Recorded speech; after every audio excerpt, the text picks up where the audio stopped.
Welcome back to another episode of Temporally Scripted. We're here today for episode 41, and we've got some excellent news stories today. I might be a little bit all over the place because there has been a solar storm this week, and it does messes up my emotional state like beyond belief. But we're also going to dig into talcum powder.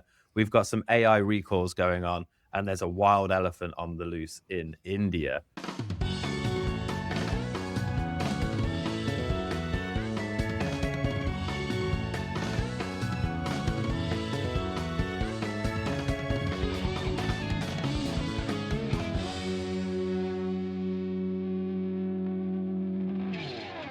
So, Adam, how's this solar flare been affecting you this week? That hasn't. I don't know. I read some news about it, and I thought, oh, that doesn't look so great. But it didn't. I don't know. Why has it been making your crystals jingle, or what's been happening? My crystals have been jingling like crazy this last week. It's almost been like a double full supermoon. Oh, right. What happens on a double full supermoon? It just throws everything out of kilter. Mood goes down. I have to drink Guinnesses in the evening. It's just crazy. Oh, right. Has there been a lot of those kind of moons over the last 20 years? Almost daily. Yeah. Don't know what it is. I have to go to the fridge every 10 minutes. Well, the thing is, because it's a multiverse, it's not just the full moon in this one. It's like it's full moon in one of the universes on one of the planets every day. So right, strange that it could affect you from all the way from another dimension or another universe and affect you in this one and make you have to go to the fridge and get another Guinness. It's terrible. It's wild. It's the only thing I've found that really helps. Yeah. But this is a pretty big deal, this solar storm. I mean, outside of my jingling crystals and whatnot, like this is a fairly major event. It's not something that happens every day. It's not like a full moon that we get once a month, Yeah, it kind of is, because they had northern lights in a lot of places where they don't usually get the northern lights, and that's where I saw this story, because it was talking about the UK and various places in the UK where we could actually see the aurora, which is kind of cool in a way, and people look up and go, oh wow, that's pretty. But yeah, I think I mentioned on a previous episode, I've been watching quite a lot of space weather news for a little while, and it's basically as you do. That's it. As you do, or you don't for most people. But it's this guy, and he kind of monitors the sun and sunspots and solar activity and all the different things that the sun's kicking out. And yeah, it seems like we've had a few near misses, but also he kind of goes into like the dangers of this, and the dangers are quite high if it's severe. And it's like, yeah, if it's low, it's like, oh, I get some pretty lights in the sky, that's nice. If it's bad, we go back to the Stone Age almost. Yeah. So I've got a couple of questions that come to mind. The Stone Age bit we'll go back to in a second, but when you watch the space weather news, is it like a girl in a cocktail dress that comes out and tells you what's going on, or is that just the normal weather? That's just the normal weather, I think. And it's a bit more like that if you look at, like, I think, is it Argentina for weather there? It's always, that's the kind of show. Yeah. And some of the ones in South America where it's like, okay. Yeah, they're like, there's a westerly wind going on today. But back to the Stone Age, like that's not as cool as it sounds. It's not like we're going to go to some sort of Flintstones-esque people running around, like pushing their cars around and that kind of stuff. With like the massive T-bone steaks and things like that they used to eat. Yeah, it's not going to be like that, is it? Yeah, but it's probably more like that than it is the Jetsons or something like that.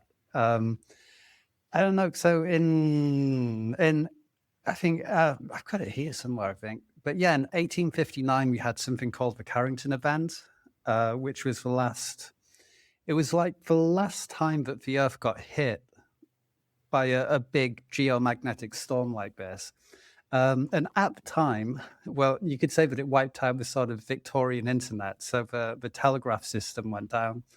A lot of wires were sparking. Some places, some stations caught fire. Operators received electrical shocks, and it basically wiped out the whole of this system.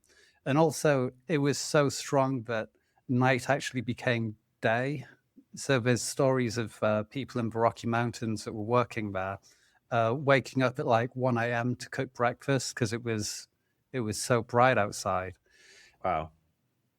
Going back then, it's kind of it wasn't great, but it's not too bad. You know, you had like telegraph communication. The danger is now, if it happened, like the same level as a Carrington event, it would wipe out a lot of the satellites, like thousands of satellites that are up there. Because imagine it's just like kind of like an EMP sort of pulse that you see in films and things. It's kind of like that in many respects. So it would do that. It would collapse the grid, like the electricity grid. So it would just melt transformers. And so you just have blackouts. Some estimates say, from experts say that 20 to 40 million people in the US could be without power for months or even years. And obviously on top of that, it would wipe out GPS, the internet, mobile networks, undersea cables, and overland cables. And it would just basically fry everything.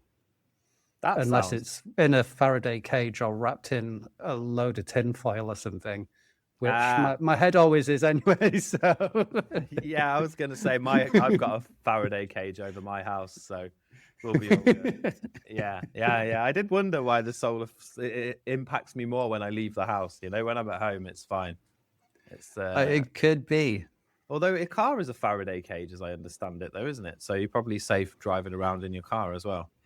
Kind of, in some respects. It's like your car can get struck by lightning and it's okay, but I don't think it quite acts as like a Faraday cage. And in the event of like a geomagnetic storm, it would just wipe out all the electrics in your car anyway. So yeah, you couldn't listen to your favorite podcast, such as Temporally Scripted, which should be liking, sharing, subscribing to, folks. Oh, that was beautiful. Yeah, so the only transportation left would be like Honda Waves.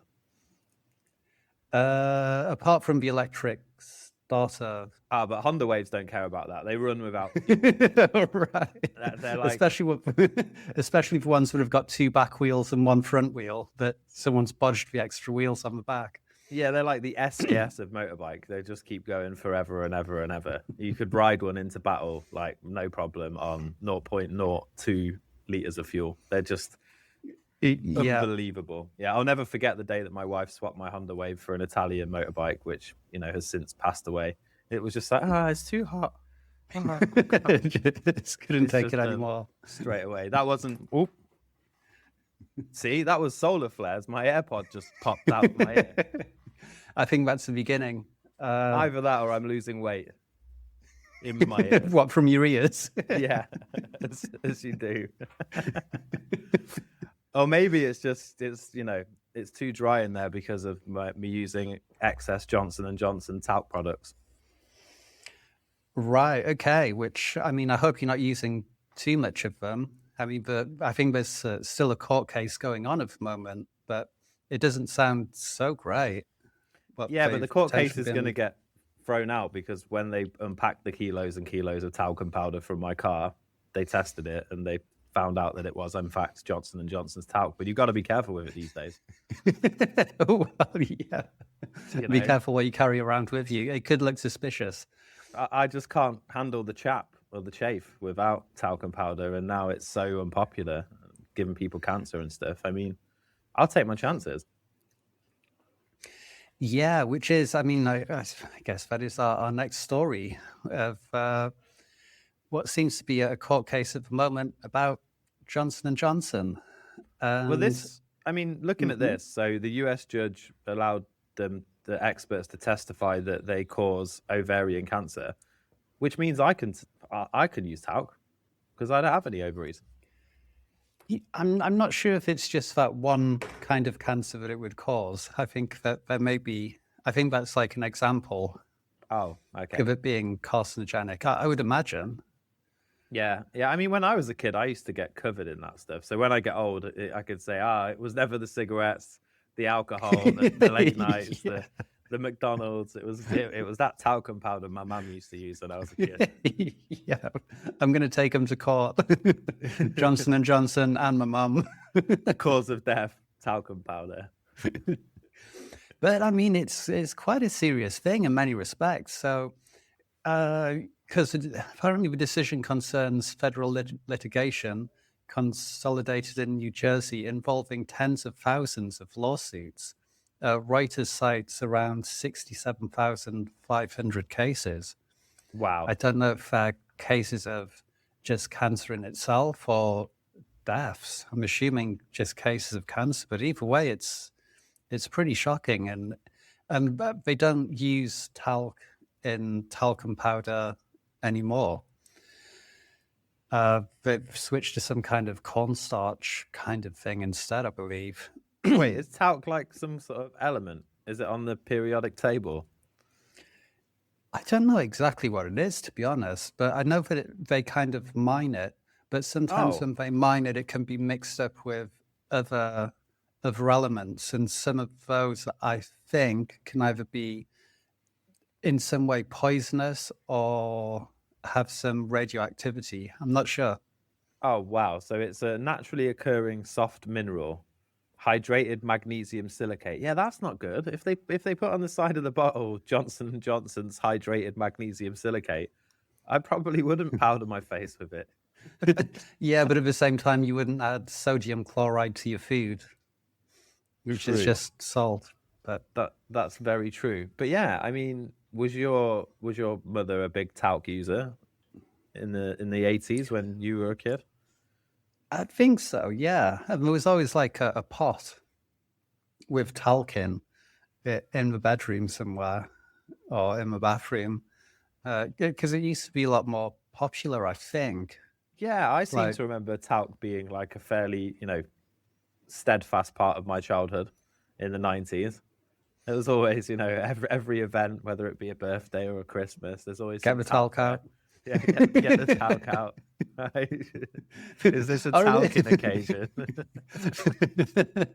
Or it's a kind of weird gift that you'd get it'd be like Christmas time, and maybe in the stocking or as like a little present, there'd be like some sort of not cosmetics, but kind of toiletries. And then it's like, oh, right, and a little bottle of talc. And it's like, well, I don't know what I'm going to do with that. It's not exactly a new Game Boy game, is it? I mean, I'm not exactly chafing yet. I've not been drinking all Christmas.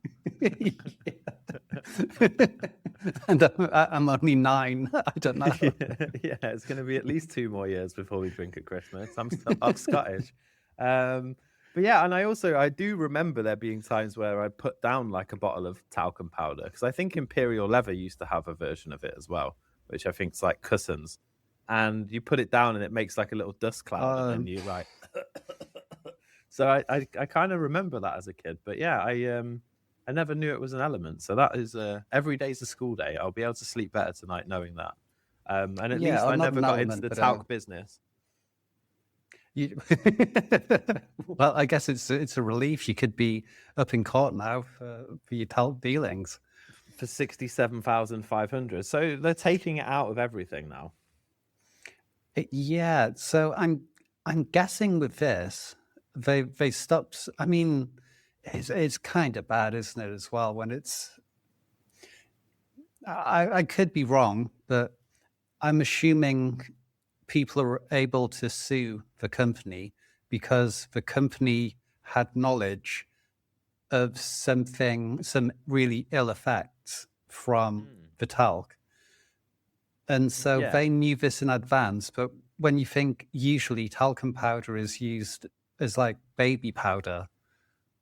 And so, I mean, obviously we don't know. This is not a settled case and there's allegations, whatever. But if they knew in advance and they're still giving something carcinogenic, selling it to parents to literally put on their kids, That's like, that's terrible. It's like, what the hell?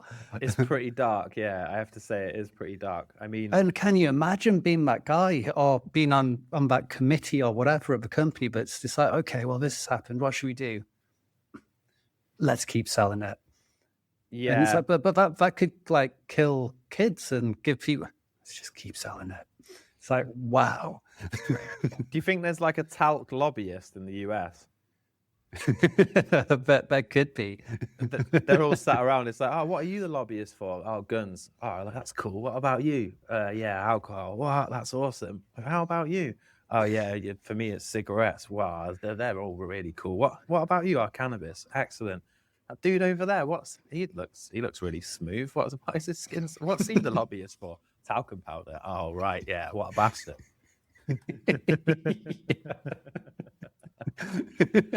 Exactly. It's worse there's than the probably- weapons dealers. Yeah, and everyone else. Oh, mate, he's a proper hardcore. That talc guy, he's 2 grams of talc a day. He is madness. I tell you what, Yeah, forces it on someone babies. someone who might have an opinion on this is the newly elected Welsh health ambassador. I mean, I wonder what she Oh, thinks right. Yeah. about talcum powder and if that's something that's in her, in her area I mean, of expertise. I know that in Wales, people can aspire to be as healthy as her. Or maybe she looks really healthy compared to the rest of people in Wales. And so that's like a shining example. I don't know. I haven't been to Wales for a long time. Yeah, or it might be glandular. It could be back to the cake land again. I mean, what is it about? It's almost like employing a homeless man to be like the finance minister or the housing minister. Yeah. Oh, where do you live? Oh, in a tent on the Strand. It is just like that, but it happens all the time. Yeah. So, health ambassador, where are we having this quarterly review meeting for health in Wales? McDonald's. Oh, McDonald's is booked out. Well, we'll have to go to Pizza Hut instead. It's like, wow. It's crazy, and it's not the first example of this either, is it? Because I think just to share another. For the Belgian health minister. The Belgian health minister, yeah. So let's have a look at this creature. This is the Belgian health minister. I mean, when I see a picture of that woman, the first thing I think of is health. it makes me think whether or not Augustus Gloop from Charlie and the Chocolate Factory had a twin sister. So there's definitely something genetic. It must be. It can't just be anything else. Yeah, it's definitely not. Indulgence or laziness or addiction to food or anything like that. Too many calories. I mean, we're definitely going to get cancelled now because you're not allowed to fat shame. It is interesting because it goes back to what you said the other week about Ozempic, and it was always a good thing to be body beautiful and chubby until Ozempic came out and everyone started taking it to not be.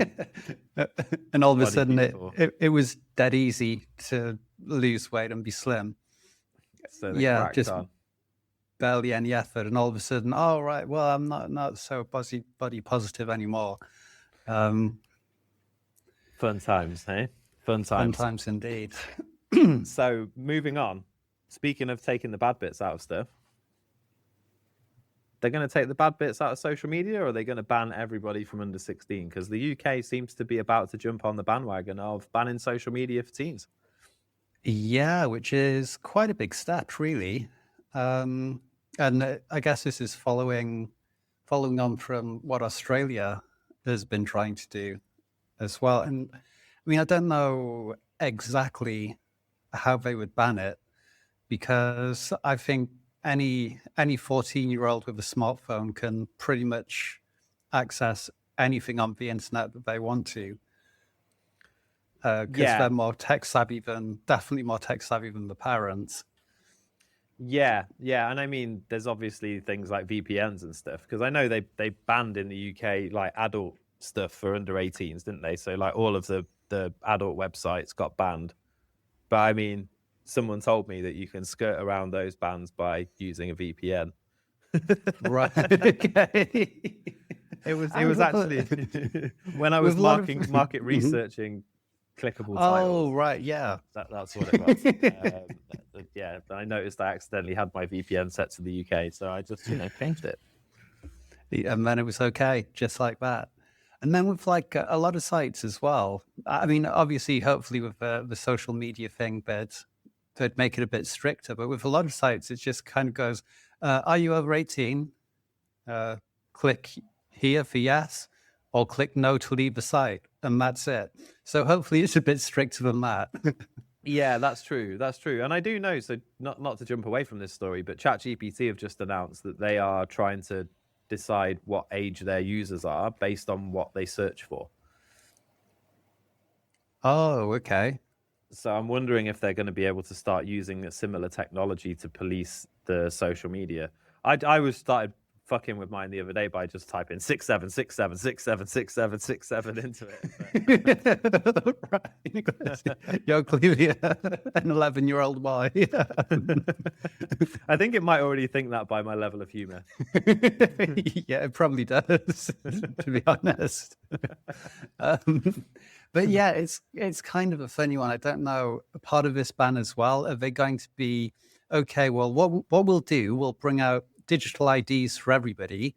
And if you've got your digital ID, then you can log into your Facebook account and you can use it as because you're an adult and we can prove your age. And is it like another thing, another means to get this like digital ID thing, or another means of kind of censorship? And because it's always that thing, it's always safety with any of these things. Oh, well, we're just doing this for everybody's safety. And it's like, well, it seems like I've lost quite a lot of rights at the same time. Yeah, but this other group of people are safe. Just and it's this horrible kind of thing that they always do. Yeah. If they do ban people like that, you're going to end up in this situation where you've got like one 50-year-old dude from Bolton pretending to be like a 13-year-old talking to like some 70-year-old dude from Clapham pretending to be a 15-year-old, and they're just going to be throwing 6-7s back at each other. And then eventually they meet in a park in real life, and it's not quite the date we're looking for. Oh dear. But I mean, joking aside, I feel like banning under 16s from social media is a good idea. I feel like it's a good idea. But then part of me thinks of the amount of things that I wasn't supposed to do when I was 15. Yeah. And also the thing that once you make something illegal or banned and say, well, you can't do this until you're 16 or 18, for more kids want to do it, like smoking or drinking or anything else, it's like, I'm not allowed to do that. Really want to, but it brings in bad elements as well. Yeah. Because I think already they banned like smoking for people under a certain age, right? It's like, well, sorry, they'd always done that. It wasn't that babies were ever allowed to smoke cigarettes. Maybe in the 50s, but it's already sure. There's a certain year. If you're born after that year, you're never going to be allowed to buy cigarettes, right? In the UK. Yeah, which is, I mean, it's healthy in many ways, but at some point you have to have a thing of people just going, look, we have this one life, we're here for a little bit, it's my body, it's my I can do what I want to it, just let me buy some cigarettes. It's like, especially because of this, at some stage it'll be like a sort of 37-year-old man going, can I just buy some cigarettes? Jesus Christ, give me some kind of freedom. It's like, oh, no, you can't. You were born at the wrong time. But my mate does, and he's only 38. Yeah. And it's like, but like, at least now you can surf social media, go and do some of that instead. Yeah, exactly. I mean, so what I was thinking with this is, like we covered, I think about 3 or 4 weeks ago, we talked about Project Mercury, where at Facebook they did some studies and they found that basically Facebook has negative effects on people's mental health, and it is damaging to people. And so, I mean, when we're saying, all right, we'll ban kids or under 16s from using social media, if it's harmful for them, it's also harmful for adults, just in a slightly different way.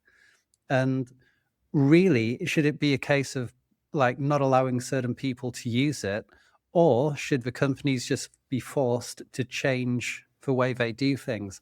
Like Johnson and Johnson no longer have talc in the talcum powder. How about in social media, we alter the algorithms so it's not doing what it currently does, which makes people addicted and depressed? And it's that like intermittent variable rewards, we can change that. All these companies have worked with like the best psychologists around to hook people in exactly the same ways that casinos have evolved over the years to hook people in a similar way, where they'll just sit there on the slots until all of their money goes. They're using the same tactics with this, and instead of just banning it for under 16s, why not just say to these companies, look, okay, either change the algorithm, change where you work, or we just ban you outright from doing business in our country. Yeah, that's what I would do. Yeah, but then the problem is that certain politicians' retirement funds are going to get much smaller than they are. So so it's morally whether it's morally the right thing to do or not, it doesn't necessarily get there. Yeah, plus if you're under 16 and you want to watch cat videos, like you should be allowed to watch cat videos. Like, what's the problem? I don't really get it.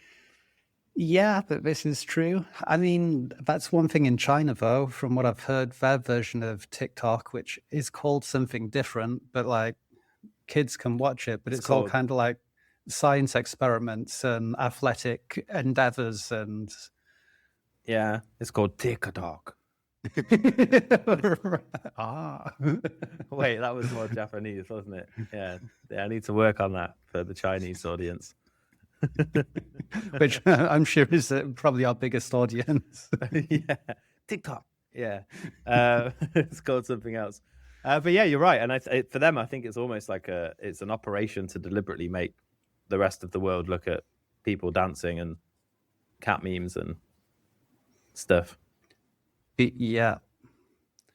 I mean, I would. It's like if I was running some things in China, I'd be inventing things like TikTok and just going, yeah, brilliant, send it out there. Just like make as many of these people into idiots and affect their mental health and make them depressed and whatever else. Do that as much as possible. It's like that Yuri Bezmenov. He's like the KGB defector in, I think, the 80s. And he gave all these talks about how Russia would kind of like influence and infect different things in the United States to bring things down. And it was through like the education system and media and all these different things. And it was like demoralization, and it's really smart, but countries are doing that all the time. And I think something like TikTok is a prime example of that. Yeah. And what the US are doing instead is just having Donald Trump go places and say stuff. It's really mental stuff until he gets his way. It's like today the Greenland thing came through. Oh, that seems like a done deal now, and he's going to be he's not going to be taking it over, but he's going to be allowed more military bases and things like that there. And this huge thing, this storm that was in the news about, is there going to be a war with like the US and Greenland and Denmark? And it's like he just wanted to get his own way and have more use of that land. Is there any actual land in Greenland? I think most of it's covered in snow and ice. Well, I think there's not much land either. It's like there's a lot of it is actually ice, I think. It was originally called Greenland because it was green when the Vikings went there, I believe. Right. When they first sailed across. Yeah, and they say it's got like a lot of like minerals and natural resources and things. And it's like, it does, but everywhere on Earth does. It just depends whether you can like harvest it and collect it or not. And Greenland, there doesn't seem to be any way to do it right now because it's covered in snow. And I mean, if it was that rich in mineral wealth, you'd think it'd have cities like Dubai and Riyadh or something, and it doesn't. Yeah, right. Yeah. And I think the thing that Trump has done very, very well, if you read a book called Influence by Robert Cialdini, there's a section in it which is about making like an extreme ask that you know is going to get rejected or rebuffed. And then once they rebuff that one, then you ask like a somewhere in the middle ask. So I think that's basically what Trump's done, is like he had no intention of ever going in there militarily, but he did want to make it clear that like don't start letting Russia and China get involved around that area. So now there's loads more NATO and European troops there, and he's got a deal to put more American troops there. So he's kind of got what he really wanted in the first place anyway. Yeah, I heard someone else make a similar assessment of Trump, but just in a slightly different way. So not so much on the deal side of things, which I would agree. I think that's exactly what he's done. But he uses the same mechanism, but in other areas. So he'll say something completely over the top, ridiculous, so far past the line that he can't even see the line anymore. And people are like, what the? This is insane. And people get really riled up about that. So then the next time he does something that's bad, it's still bad, but it's not as bad as this thing that's way over here. And so people go, oh, well, it's compared to normal, it's kind of all right, even though it can be something absolutely shocking. Yeah. It's like, look into the eyes, don't look around the eyes, look into the eyes. Okay. It's like that kind of vibe. Yeah. I mean, impressive. I did find it funny yesterday where I heard him say that he did like a monologue about World War II, and it's like, well, you guys would probably be speaking German and perhaps a little bit of Japanese. It's like, right.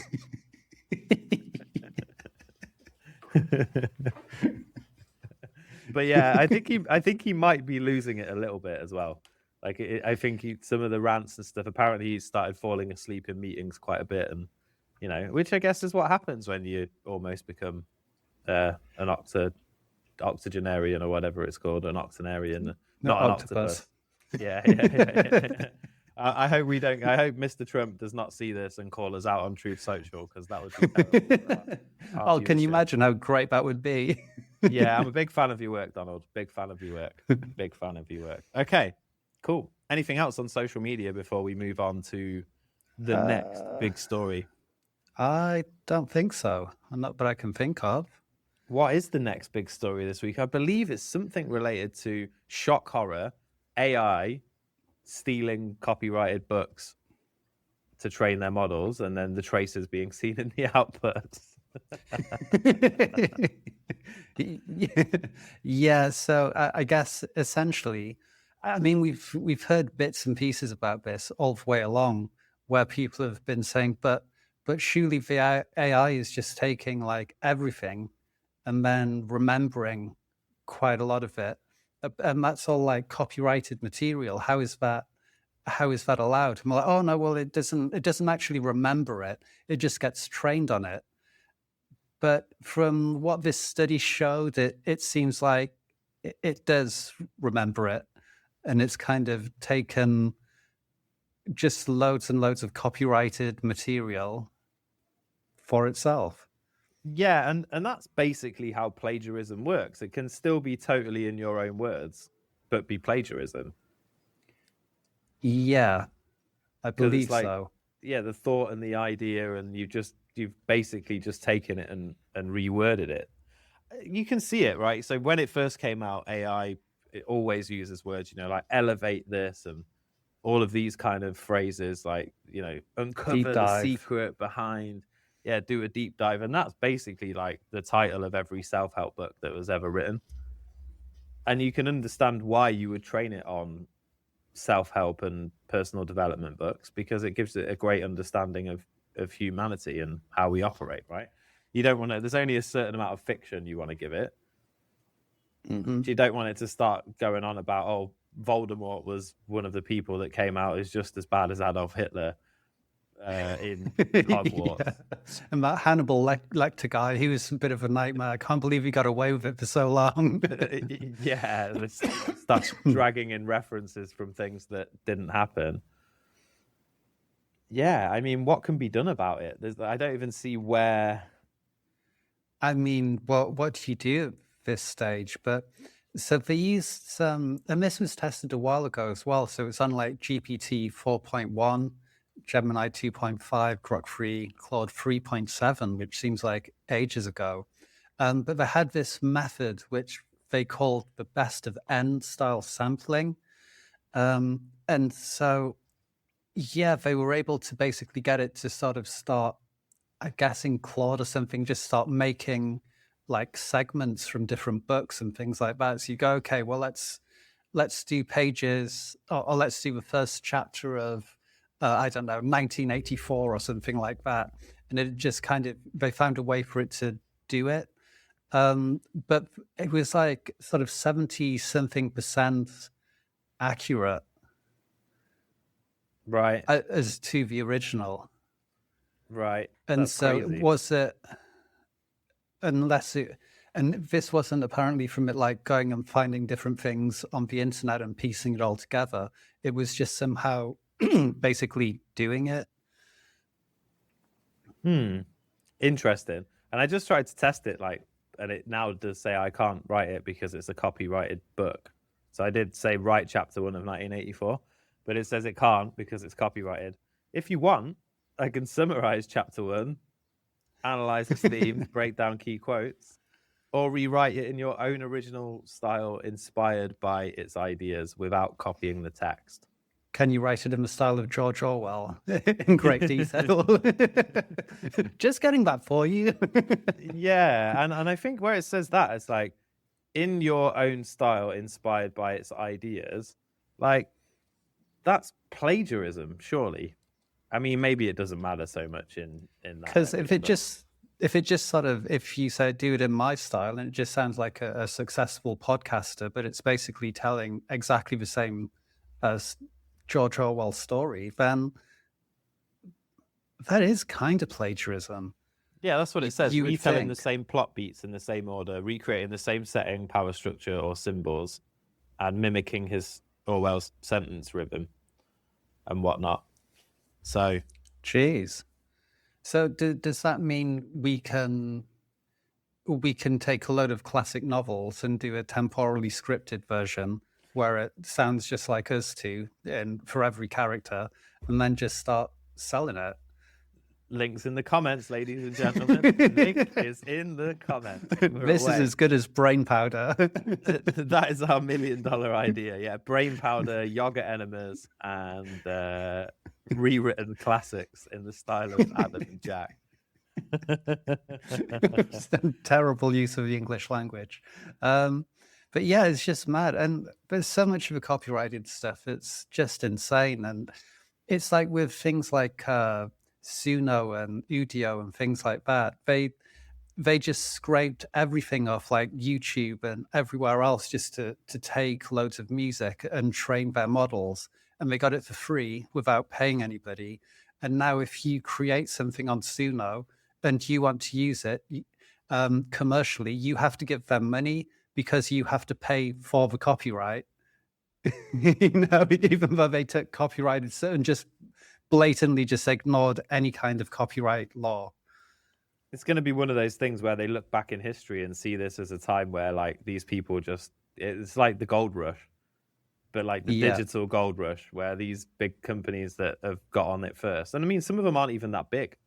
Like some of these guys that they're not massive startups, that they've just become super successful very, very fast. Yeah, insanely fast. It's crazy, but it reminds me of, go on. I was just going to say, but a lot of that growth has just come off the back of other people, and only like little bits at a time. But some of those big like music generation apps, it's like that's come from the hard work of all the musicians that came before making music, putting it out there, and then them just kind of taking it and reusing it without their permission. And for sure, there'll be loads of songs that you could make on there, and they'll sound really similar to other bands or artists. Or you could even say, "Oh, make this kind of track in the style of blah blah blah," and it will. Yeah, well, it does that. So I remember when I was playing around with Udio when it first came out, and you're like, "I'll make this sound like the Beatles." It's like I can't make it sound like the Beatles, but I can use this 4-piece style with this band from a 60s vibe. Yeah, with this, yeah. and this. It's like, okay, well, that kind of sounds like the same thing, but fuck it, why not? Yeah. How would you describe the Beatles? Oh, they're blah, blah, blah. Okay, that sounds great. Make that. Yeah. And I guess a similar thing would have been going on when the internet started and people started writing content as well, you know? Yeah. And I think, of course, it would have been, but I think it's just the scale that's so much different now. Because it's not just like someone copying like a couple of things or some bits from an article, literally rewording it themselves by hand on a computer or whatever. It's like someone just come along and taking everything, and it's insane, and it makes it so difficult for anyone to have legal action as well. Because what could you say as a band? Oh, we believe you might have taken our songs and like listened to them to train your. And it's like, well, what recompense would you get from that? What sort of? I don't know. Where's the money in the lawsuit? Yeah, there's not enough money for anyone to want to care to do anything about it, because you wouldn't even know how to distribute it if you did. Oh, well, that song sounds like 5% like the Police and 4% like, you know, whatever, this band, and it's like based on every piece of music that's ever been made. They're going to start coming after me for making my songs about getting my kid to go to the dentist and stuff. Which, by the way, is a banger. Absolutely. Except for reggae one. yeah. Get to the dentist or your teeth gonna rot out your face like that. You know what I mean? This this kind of vibe. Yeah. Or the "What do you want for dinner" song. You know, disco style. Amazing. I might lose a day or two in there actually. So yeah, why speaking not? of AI tools and tools in general. This is going to blow your mind. Are we talking about Boris Johnson again? His mind's already been blown, for sure. Cow is using a tool. Cow knows how to use a tool. And now, so we need to rethink everything about what the order of, you know, the food chain is. Like we're at the top. I think cows have just stepped up a few levels, maybe now past the pig. Yeah, big news. Right. So, well, I guess it is. It is big news. And this cow isn't old enough to use social media in Australia, and soon not old enough to use social media in the UK. Maybe that's why it's so smart. She has figured out how to scratch herself, though. Yeah, I mean, it's not a really amazing story, but yes. So we've observed this cow named Veronica, which is a pet cow. It's better than like Daisy or something like that. And a pet cow, apparently. I don't know who has a cow as a pet. But, oh no, so yeah, in Austria, sorry. But yeah, okay. And she started using like brooms to scratch her back, which is really cool. And she'd use like the broom for like the brush part for one part, and then the round part for like other parts. Quite an intelligent animal. That is clever. Did it ever sweep the yard? Yeah, it didn't do anything that useful, apparently. The farm labourers going on strike because Veronica the cow's teaching all the other cows how to sweep the yard. Yeah, exactly. But yeah, in the article, it says that the environment might have mattered and other factors as well. So for one, the cow was 13, which is kind of old for a cow. And it was in like very complex surroundings and it had a lot of contact with humans, and it had a lot of objects that were around that it could manipulate. So probably it's like seeing humans like brushing the yard and things like that and going, oh, right, I could use that. But it's just pretty smart. And it's always good in nature when you see some animal that somehow had like a little spark of intelligence. Yeah. And we know some animals are smart, like monkeys who can throw shit at each other and stuff, which is a really useful thing. I hate monkeys. There's like a type of bird that can use a stick as well, isn't it? Is it a crow that can use a stick to like... Oh, crows, yeah. Get ants out of a tree or whatever. the whole like corvid family, which is like crows, magpies, a couple of others, are all like really smart. Oh, there's that thing where there's a video where it's like a crow, and there's there's a bottle of water, but it's only like so far up, and the crow wants a drink, or it might be a magpie, I'm not sure. But either way, it flies off, gets a rock, puts it in the bottle, lifts the level a bit, goes back, gets another until it's like full to the top, and then it's just starts drinking. It's really cool. Nice. There's another cool video as well. And it actually isn't AI, it's actually real, but it's like a crow on like a snowy day. And it's taken like a bottle cap and it's using the bottle cap as like a snowboard to sort of go down this route. See, that snowboarding crow, that pisses all over this cow, doesn't it, to be fair? It basically does, yeah. You know, using the brush is one thing, but it's only because most cows by that age would be beef burgers, wouldn't they? Unfortunately, yeah. Oh, matured. Not unfortunate. Matured. I mean, they shouldn't be so tasty, should they? That's the problem. This is a problem with a lot of these animals, really. You know, pigs are super smart, but they taste fucking amazing. So what? Unlucky, you're going to get eaten. Do you know what I mean? Yeah, and especially, and certain bits. So when it's like really like crispy bacon or something like that, and you get that smell and texture, and yeah, it's good. Yeah, but apparently they call human long pig, don't they? Cannibals and stuff. It's like one of the things. Does that come from like Haiti? I'm not sure. It's something with long like that. pigs, yeah, because it tastes so much like pig. Pig. Yeah, the Cannibal Cookbook, Your Guide to Preparing and Cooking Long Pig, a book by Eric Myford.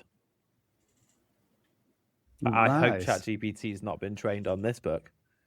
40 delicious recipes to get the most out of your fresh carcass. International recipes with enough variety to please even the most refined and picky palates. Tried, true, and tested methods of capture, preparation, butchering, and cooking. The ultimate all-in-one guide for your long pig needs. It's got a 3.4 out of 5 on Amazon.com and a 1 out of 5 on Goodreads. When is this book from? Apparently, it was originally published on December the 20th, 2020. Right, interesting. I'm mind blown. I don't really know where to go from there. From here. Yes, same. Right, anyway. Moving on, I was going to go and have a read through the 1-star reviews, but I don't know if I can cope with it.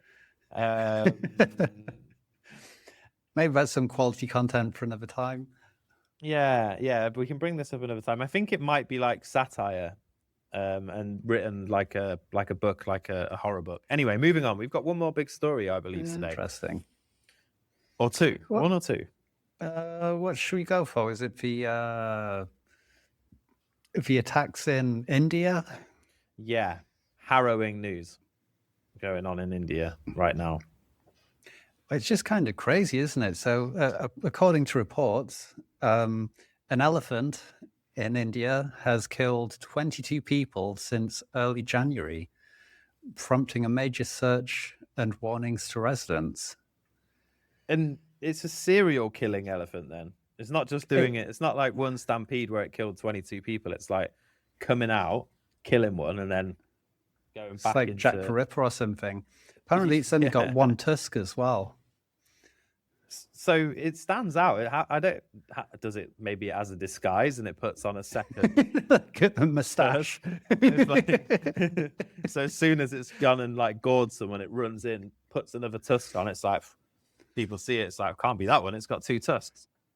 Yeah, well, that is actually part of warnings, though. It says people have been warned not to go out at night in the local area. I believe that it's a young male elephant that had been separated from its herd and become highly aggressive. And apparently multiple tranquilization attempts reportedly failed. So it's a drug-taking elephant. It must be, yeah. And it sounds like at some point someone's nicked one of his horns as well. So he's not happy. He's got it on him about humans. He's like, right, that's it. I've been separated from my family. I've only got one tusk left. I'm going to take out as many of you people as I can. I guess so. It looks that way. And I mean, it seems like apparently the elephant as well was covering like 30 kilometers a day. And there's 100+ forest personnel involved in the search for it.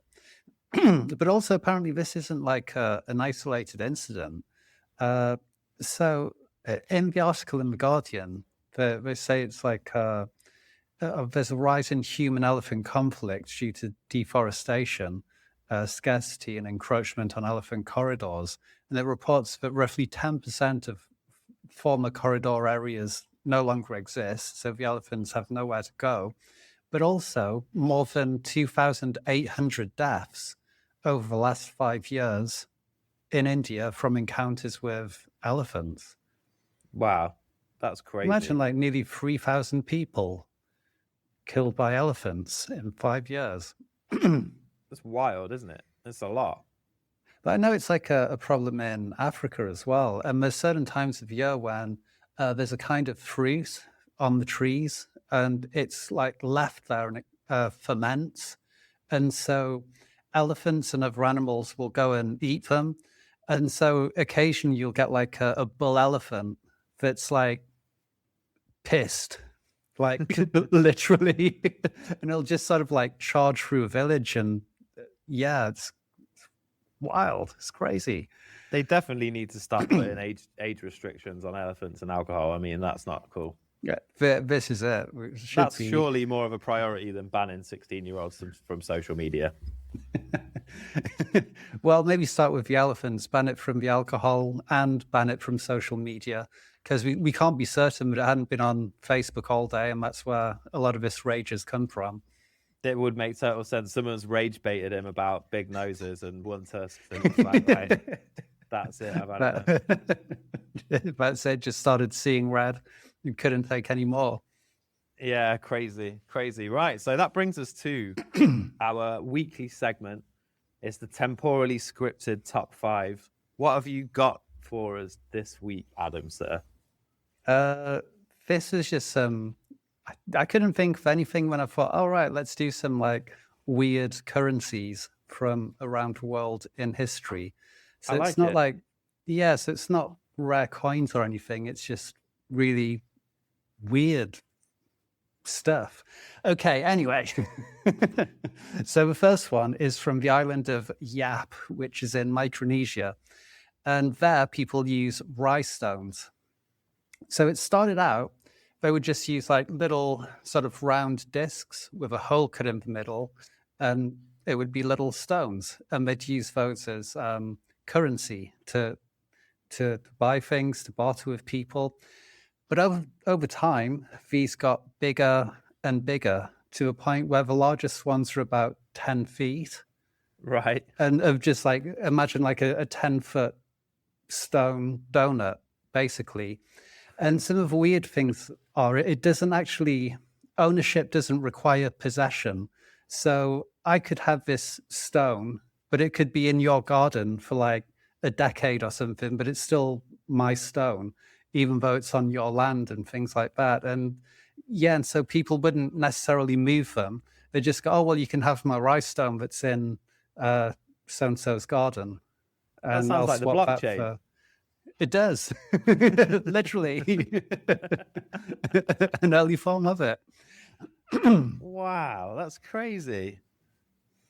But yeah, it is really crazy. And that's just what they use for currency. I suppose that all currency is ridiculous, really. So there's no reason for that to be any less ridiculous. I just wonder what the use would be. But then again, what's the use of paper and coins and whatever else? You know, at least you can go and sit on a stone and look at a stone and be like, hey, lads, come and have a look at my stone.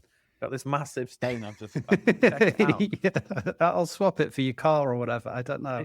Yeah. But I don't think I don't think they actually use this currency so much now, but it was just something from the past. But yeah, it's really interesting. Well, that's crazy. History currencies. I like it. Yeah. Okay. Well, the next one is also going back a little bit, which was during the Aztec times, and people used cacao beans because cacao was like really just desirable and useful to the Aztecs. If you imagine it's nutritious, it's tasty, you can store these beans for a long time as well. So legend has it you could have 100 beans and you could swap that for a turkey if you went to the market. Nice. I like that. And it makes sense because it's what becomes like chocolate. So that's, the earliest sign of real money, right? Yeah, I can't remember what it was called, atole or something like that. They'd make this drink with like corn flour and water and then add some cacao and cinnamon. Probably the first hot chocolate. Nice. Throw in some ayahuasca alongside it and you got a happy evening out. Yeah, but you had to be a little bit careful at the marketplace though, because like say if I'm there with my cacao beans and I've gone down to the market and I want to buy some corn and you're selling corn and I say, I'll have 2 kilos, please. And so do the trade. And then I look and go, this looks like 1.5 kilos. What I could do is I could call the sort of market cops. The market cops would come over and then they'd check it. And if you'd been selling it under, then you'd be punished, possibly by death, often by death. But the interesting thing was, if it turns out that it was 2 kilos and it was me that was wrong, then I would be punished with the punishment that you would have got, which would have been death. Quite likely. So nobody's complaining and nobody's underselling. That's great. They should do more of that now. What happens if you want to buy cacao beans though? How do you buy I it? guess you'd trade it for something else. I'm not sure how that would work. Get some feathers or... Can I have 1 kilo of cacao? Yeah, that's 1 kilo of cacao, please. Okay, here you go. Can I have 1 kilo of... Yeah, there's an infinite void leap there. Well, apparently people did. There's evidence of people making fake cacao beans. So maybe that's part of where it came from. I don't know. Humans. Wonderful. What's the number 3? And then the 3 was the tea standard. So we had tea bricks, which were breakable money. And this was in China, Tibet, Mongolia, Siberia. And it was literally, as it sounds, just tea. But it was pressed into blocks and sometimes it was scored so you could easily break it off. So if you imagine like, I don't know, a brick is like a £10 note, and then you break off your individual squares to use as a pound. It's giving me flashbacks of something from my teenage years, but I can't remember exactly what. Anyway, moving on. But there's probably a reason for that. What's number 4? Number 4 is in New France or Canada. And this was around 1685, and it happened a few times during the French regime. But they'd run out of paper money and coins, so they started using playing cards. And so the cards would be either cut in certain ways or just marked and stamped, and they'd use that as money. So it's like, I don't know, you could go to a store or something. It's like, oh, I'll have this bottle of whiskey, this bit of bread. So, okay, well, we've got the Queen of Hearts and the 2 diamonds. Is that all right? Yeah, nice. Okay, thanks. What a world. That must be how it worked. That's a magician's like beauty. You're like, oh, I give you this one, and then it's like, wait, hold on. Hang on, did you just switch that? What's going on here? No, don't know what you're on about. You basically a magician's like some paradise. kind of god there. Amazing. Yeah, I wouldn't go back to 1685 or whatever it was. Sounds like a great place to be. Yeah, 1685 is too plaguey, isn't it? You don't want to get all plagued up and stuff. That's not cool. It is a little bit. Just what we got? Things. Didn't have any talc to sort of help with the plague either. Yeah, you got these boils. You can't talc up. Can't talc up my boils. That sounds a bit funny. Right. Okay, and the final one was white gold, which is when salt was used as money. So one of the famous examples was in Ethiopia, where they'd have actual bars of salt. Because obviously the deal with salt is it's actually highly valuable, especially in the past, because you can use it to preserve. So it's like if you catch a fish, really need to eat it that day. However, you cover it in salt, you can keep it for, I don't know, weeks, even more, months. Same as how we make ham these days, especially like Serrano ham, Parma ham, things like that. And so also, so this is kind of a funny one as well. So a lot of people think that the word salary comes from salt because Roman soldiers were paid in salt. Celery. Celery is rubbish without salt. Celery is rubbish without salt. But yeah, apparently our word salary does come from the Latin word salarium, which is linked to salt. And saying languages like Spanish or Italian, sal is salt. And so the idea is that Roman soldiers weren't paid in salt, but they were paid a salary which they could use to buy salt. And so it kind of links, but there's kind of another myth about them being paid in salt, and that's where salary comes from. And it's kind of true, but it's not.